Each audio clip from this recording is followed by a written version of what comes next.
Hi, my name is Liliane Defies. Are you a nurse? Well, so am I. Today I want to talk to you about nurses in pursuit of joy. Yes, actually joy, not happiness. Let's first start by saying that nursing is a noble profession.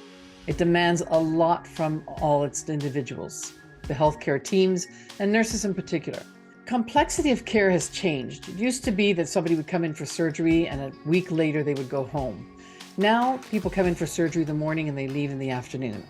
Having a baby is the same thing. Care is very different. So the amount of patients that we used to have had a balance of clients who were acute, those who were just coming in, those who were going home. And so our load was a lot lighter. Now we have more patients, and our patients are all very acute and need a lot more care. The care has become much more complex as well. It's not as simple as it used to be. We have so many more things that are involved in looking after a patient, between IVs, treatments, tests, things like that. It's much more complex. The other thing too is that the lack of staffing is significant. So we are dependent on nurses coming back or staying longer on their shifts. So it's not uncommon for nurses to have double shifts, to be called in on their days off, and to have a lot of agency nurses or travel nurses. So it becomes much more difficult in the job itself. However, the challenge is we hear people say, I just want to be happy, right? I've heard this with nurses. I'll be happy when my shift is over. I'll be happy on my day off. I'll be happy when I retire. This is not uncommon to hear. And what I'm suggesting here is that happiness is a feeling that's based on circumstances, whereas joy is an attitude that defies all circumstances. So that's what I want to talk to you about a little bit today. If we know that happiness is from external factors and that the joy comes from within, then we want to make sure that we're feeling that sense of positivity, of possibility, hope, resilience, those kinds of things, and that we're not just trying to survive. As a matter of fact, one of the books that I highly recommend nurses read is Viktor Frankl's book called Man's Search for Meaning. And in this book, he's a psychiatrist and a Holocaust survivor, and he writes his experiences in the concentration camp during World War II.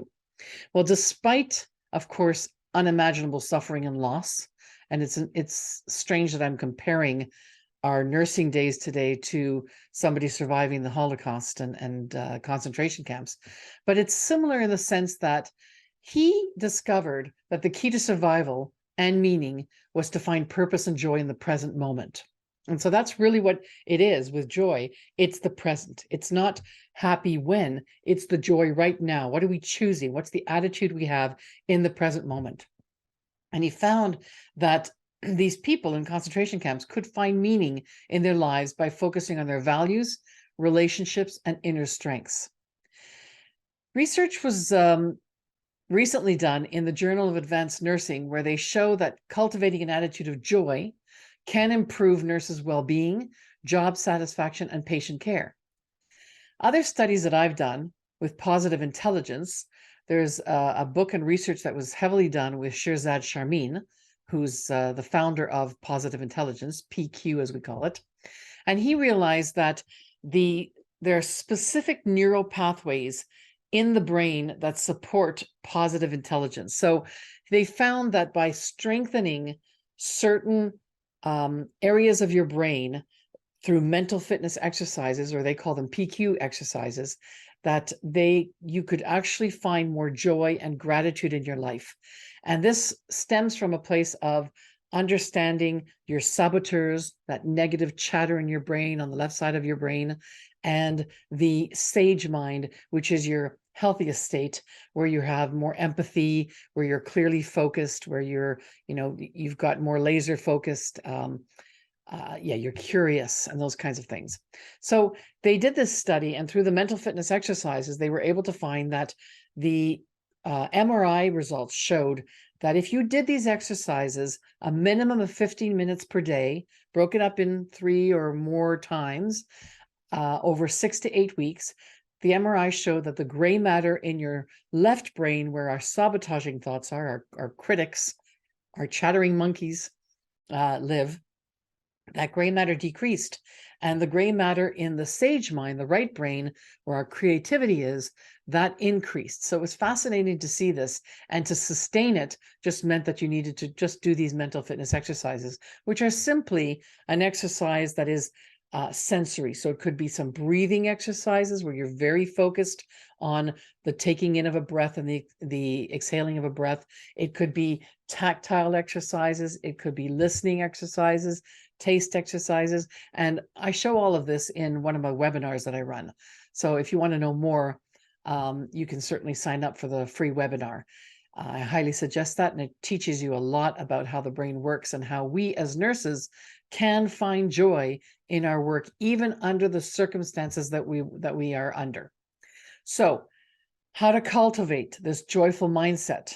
You need to understand where you're coming from, which is those sabotaging thoughts, and where you want to go, which is the sage brain that's much more curious and relaxed. How does this impact us? It absolutely impacts our relationships, first of all, with ourselves, with others, and with the way we see the world or circumstances. The master of all saboteurs is the judge.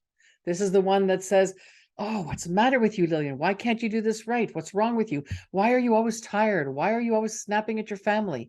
This is the judge of myself. Judging others. Why can't that nurse do this? Why can't that nurse do that? Why is the patient so demanding? Why is healthcare such a problem? Why doesn't the government give us money? It's constantly judging, and it's extremely exhausting. And that's what starts to burn us out, right? When we're in this state, and quite understandable. I mean, the circumstances we're in are definitely understandable, that we are victims of our circumstances. But do we want to behave and respond as victims, or as the judge, or other accomplices that you get to learn more about if you come to the webinar? Then you'll understand that you have a choice. You have an attitude in the moment that has you select a different way of seeing something. And building the new neural pathways through the mental fitness exercise, of course, will help that. So what I'd like to offer to you is really the fact that you can find joy. It's absolutely possible. You do not need to quit. You do not need to burn yourself out. There are things that, I'll talk about later on about, our boundaries, setting our boundaries, etc. as nurses. Things also about patient-centered care, how important it is to involve the patient. But now we start to need to look at ourselves. Where do we start involving the nurse in all of this? And, we can wait for healthcare, whoever that is, or our managers, or the system to change. Or we can take charge of our own life, which is what I'm really asking you to do, is start taking charge of your own life and be in pursuit of joy. Because that defies all circumstances. As I said, it's not about you'll be joyful or happy when. It's you have a choice right now. It's very simple. It's just not easy. And what makes it easy is these mental fitness exercises that I talk about. So join us at the webinar. Find out more. This is a great place to start. We've noticed impact on nurses that just after a week of being introduced to this, there's an immediate shift in how they see things, how they start to look at all the challenges that they're being faced with, and how they now know how to get to the right place to choose joy over the sabotaging thoughts that run their mind. So they take self-control. So I welcome you to come to the webinar. I'm looking forward to any questions. Thank you for listening, and I wish you a very joyful day.